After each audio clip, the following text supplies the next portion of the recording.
Hi Libra, thank you for joining me for your October 2017 forecast. I'm shuffling the Cosmic Tarot by Norbert Loesch.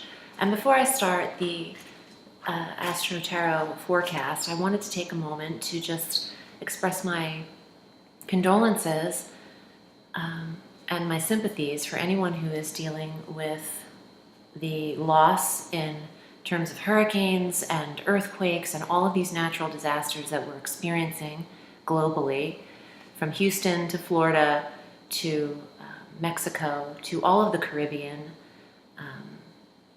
And what's happening politically is overwhelming, and in all of my readings I am picking up on this conversation and energy from people. There's a lot of anxiety and overall concern. And I'm reading for people globally. This is not just in the USA, from Doha, Qatar, to France, to New Zealand, to all of Europe. My clients are concerned for everyone. And I just wanted to take a minute to address that, because I know I go into these forecasts with, a very excited approach for the astrology, which I am. I just also thought it would be important to say my heart goes out to anyone who has suffered, or your family who has suffered in these situations, and my thoughts and prayers have gone out to you, as well as my donations to the Red Cross. So I just wanted to start the forecast with that. So now let's take it a more upbeat approach and discuss Jupiter. Jupiter is leaving Libra, and I know you've had a very beneficial year, financially supportive year because of it. And on the 10th, Jupiter will be entering the sign of Scorpio. There's only one place that's better than Jupiter in the first house, and I think that would be Jupiter in the second house. So you're in for another huge financial year. But I'm ahead of myself because I do that. There's another transit or development that I'd like to talk about prior to Jupiter. But on the 5th of October, we have our full moon at 12 degrees of Aries.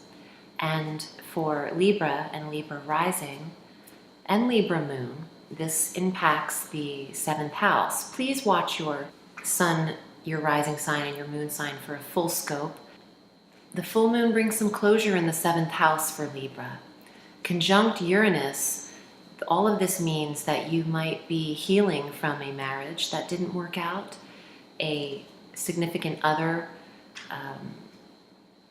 that either you divorced, or maybe you have split up, or they're no longer present. There is a closure in this relationship sector for Libra, and you might be suddenly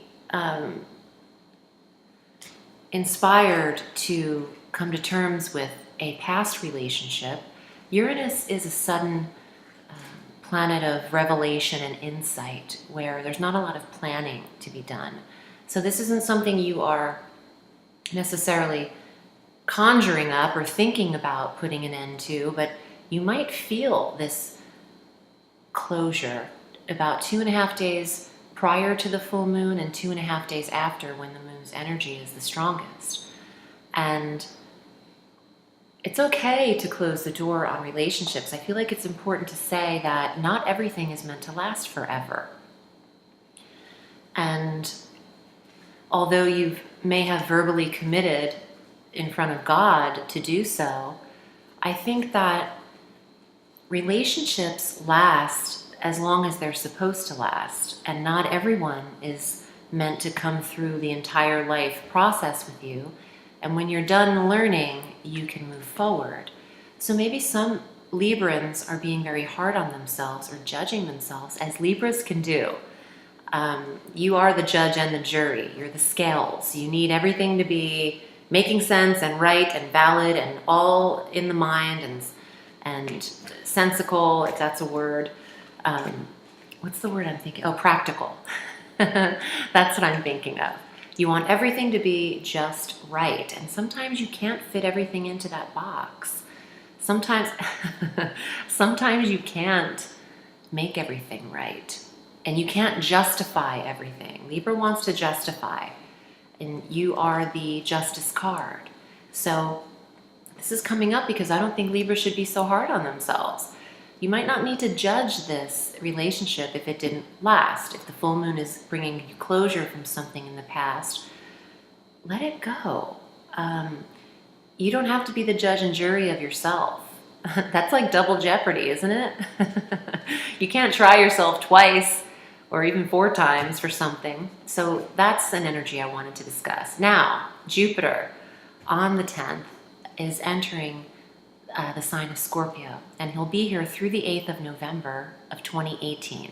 So you have a 13-month energy with the most expansive, abundant planet of magnetism, optimism, faith, jovial energy. Jupiter's Santa Claus. Jupiter is happy, lucky, and he's entering the money sector. He's entering the sector of self-confidence and self-worth, how you value yourself, how you're earning your money. You're getting it. This is a great financial year for Libra, and last year was as well. But this is, I dropped some cards. Let me see what they are. Hold on.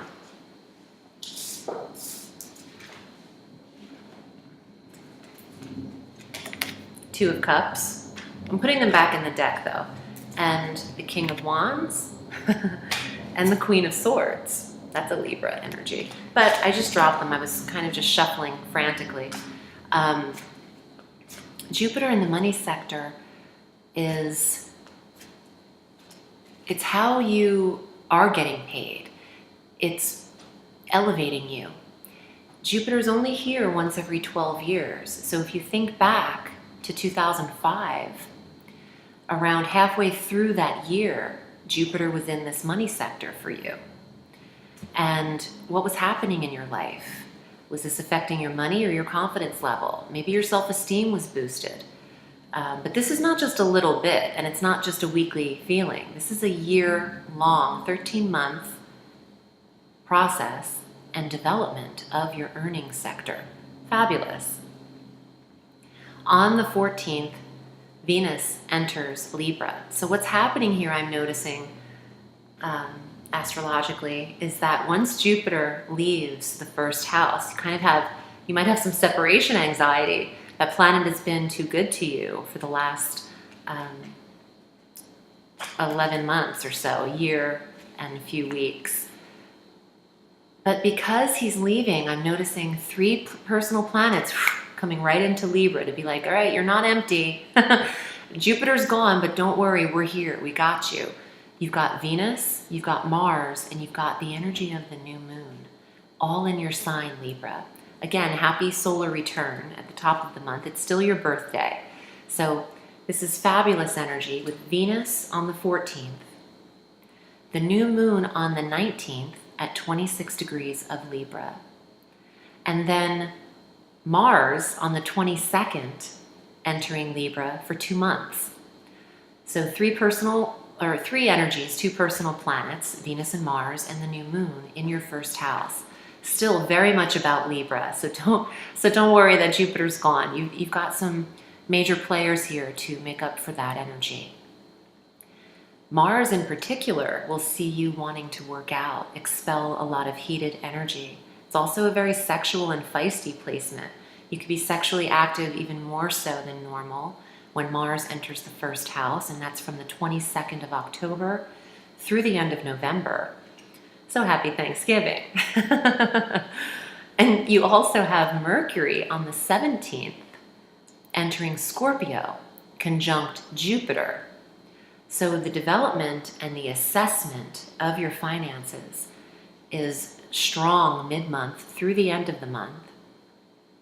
Mercury wants to see you go over all of the budget, fine-tooth comb style, all the details and analysis of your money should be handled from the 17th of October through the end of the first week, through the 7th of November.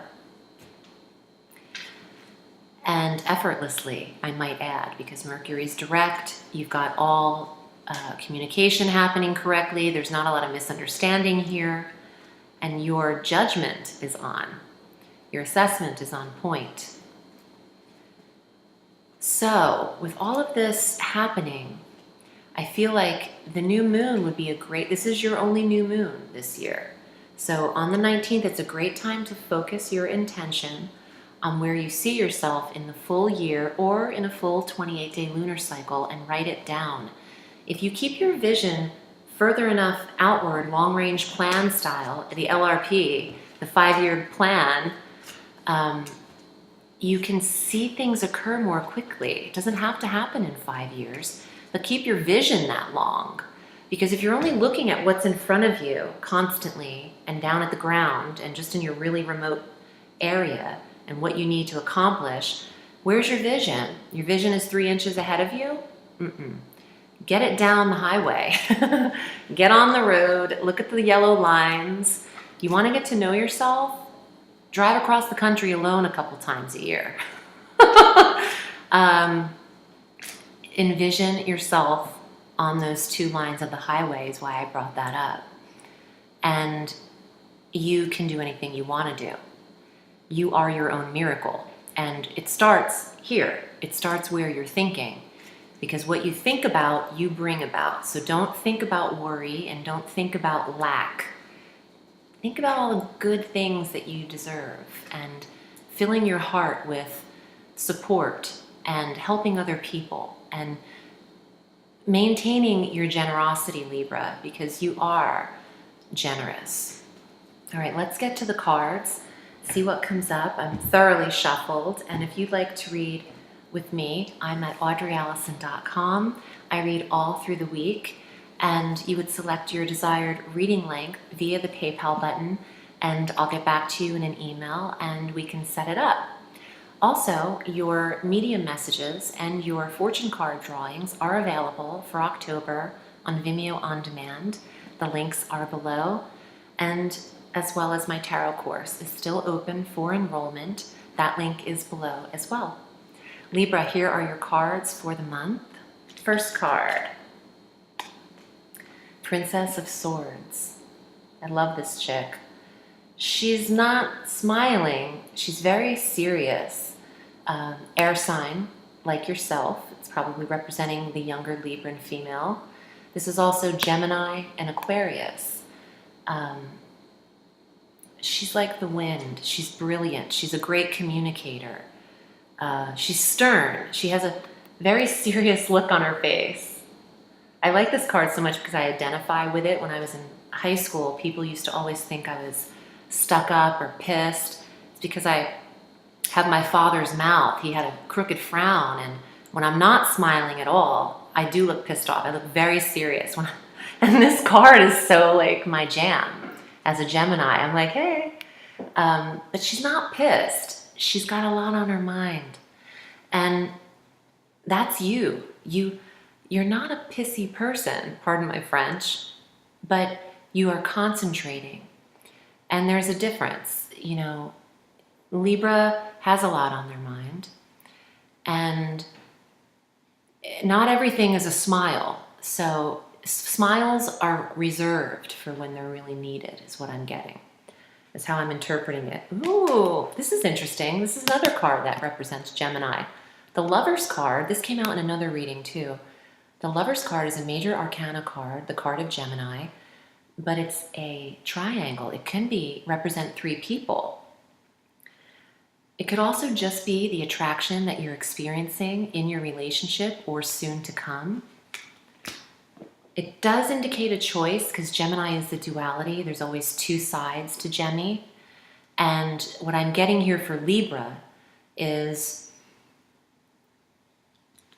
see how she's holding up one sword? The swords are the mind, decision-making, being direct. You might have a decision between 2 things, maybe 2 people, maybe just 2 options here. We'll see what else comes up. Prince of Wands, you might want to relocate. This is a card of movement, relocation, getting moving. The Prince of Fire. This could be a Leo, Aries, or Sagittarius, but he is indicated by not just the lion for Leo, but there's an astrological symbol on his lapel. I don't know if you can see it up there. Yeah, you could see it. That's Leo. And the fire signs, they get moving. You might be inspired. Now, I know that's not what we talked about here, but perhaps it has something to do with the lover's situation. Maybe you're moving in with your relationship, with your significant other. Let's see, you have one more card. Wow, Two of Cups. Libra, it's on. Even though you're ending something up in the 7th house, I think you're making a decision maybe to end one and start another, or close the door on something old so you can move forward in this energy. Two of Cups. This is like soulmate. I'm in love. I'm intimately connected with someone. There's a reciprocating energy to the Two of Cups. One person isn't feeling it over the other. It's the infinity sign. It's the infinity vibe, where it's evenly distributed. And Libra loves that. You are a sign of duality as well, because the scales of Libra hold the balance. And it could be that you're in a situation with another younger air sign person, Libra, or a fire sign person, maybe an air sign female or fire sign male. And you're closing the door on old love and ready for new love. So allow that energy. I feel like this is a beautiful birthday month for you. I'm so happy you tuned in with me. I'm grateful for these experiences. And I wanted to just wish you a lovely, beautiful October. Remember, Libra, the sky is limitless, so reach for the stars.